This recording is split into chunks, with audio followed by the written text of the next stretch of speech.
Good morning. I hope you had a good Easter. Welcome to our Wednesday morning assembly. Welcome to the summer term. And this term on our Wednesday mornings, we're going to be looking at the life of one of Jesus' disciples, a guy called Peter. Just before we start, a bit of background. Peter was a fisherman and he was also known as Simon. So sometimes he's called Simon, sometimes he's called Peter, sometimes he is going to be called Simon Peter, but it's all talking about the same person. And we're going to start off by reading the story of how he first became one of Jesus' disciples. And I'm going to be reading from this book, The Diary of a Disciple, Luke's Story, as produced by Scripture Union. So Diary of a Disciple, Luke's Story. So let's read. Jesus had a plan. He knew he could carry on spreading his awesomeness by himself, but he also knew that it would spread even further if he got a few people to help him out. Great team player, that Jesus. Now I expected that Jesus would choose the best of the best, the super rich, the ones that had the coolest clothes and the biggest houses, but he didn't. He chose a real bunch of flops. And you'll see that their pictures are there. People were still following Jesus everywhere. He had genuine celebrity status and everyone wanted to hear what he had to say. One day, Jesus was teaching by Lake Galilee, and there were so many people pushing to get closer that they almost pushed him into the lake. And so Jesus climbed into a boat and told Simon, who owned the boat, that he fancied a trip out on the lake. Now Simon was a fisherman, but he was not a very good fisherman recently. Simon pushed off from the shore, and just then Jesus said, "Stop! That'll do." Now Simon was confused. "But I thought you wanted to go on a trip," he began to say. But Jesus had seated himself facing the crowds of people, and he'd carried on speaking to them. After a while, Jesus turned round and said to Simon, "Right, let's go catch some fish." Simon was even more confused because he'd been out all night trying to catch fish and hadn't caught a single one. In fact, he was convinced that all the fish had disappeared. Normally, he caught a few, but this time he'd only managed to drag up the odd rock and a few stinky old sandals. Simon looked at Jesus. There was something about his face that seemed different. Simon kept staring at Jesus. Eventually, Jesus broke the awkward silence and said, "Come on, Simon, let's go fish. Row out a bit further, fling out your nets."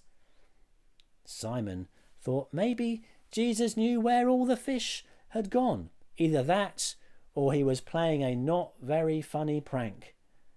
But then he still had that look on his face that Simon couldn't quite figure out. Sort of serious, sort of happy, sort of, "Trust me, it's okay." "Okay then," Simon said. "Tell me where to drop the nets and I'll do it, boss." When Simon came to pull the nets back, he was totally flabbergasted. There were so many fish that his nets were starting to rip. As he pulled and pulled, Jesus smiled, and then they both began to laugh. But Simon couldn't get the nets into the boat, and he even called his fisherman friends over to help. But there were so many fish that the boat started to sink.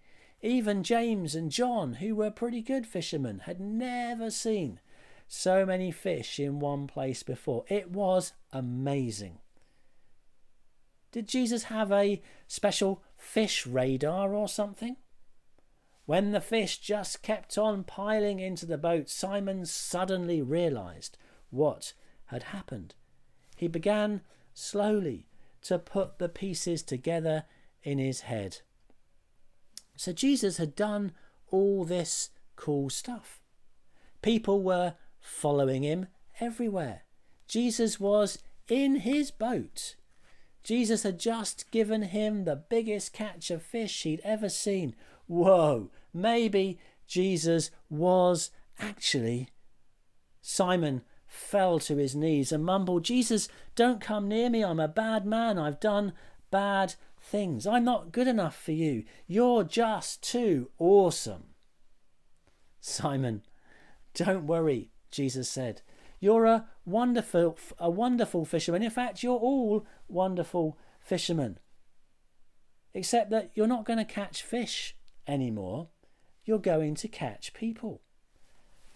Simon was now really confused. And his mates didn't really know what Jesus meant either. But they were convinced that it could only be something good.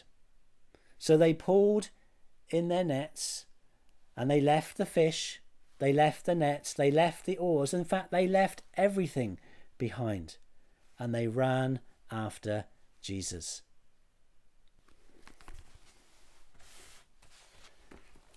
One of the things that we are going to see about Peter was that he was far from perfect. He made lots of mistakes. He let Jesus down. And yet Jesus still wanted him to be on his team. And Peter left everything that he had in order to follow Jesus. And Jesus wants followers who will put him first and followers who will leave everything in order to follow him. It's going to be an exciting journey as we follow through Peter's life week by week this term. But let's pray. Heavenly Father, we thank you that although Peter wasn't rich, he wasn't important, he was just an ordinary fisherman, you still wanted him to be on your team. And we thank you that everyone is important and special to you. Amen. And we will carry on with this story next Wednesday.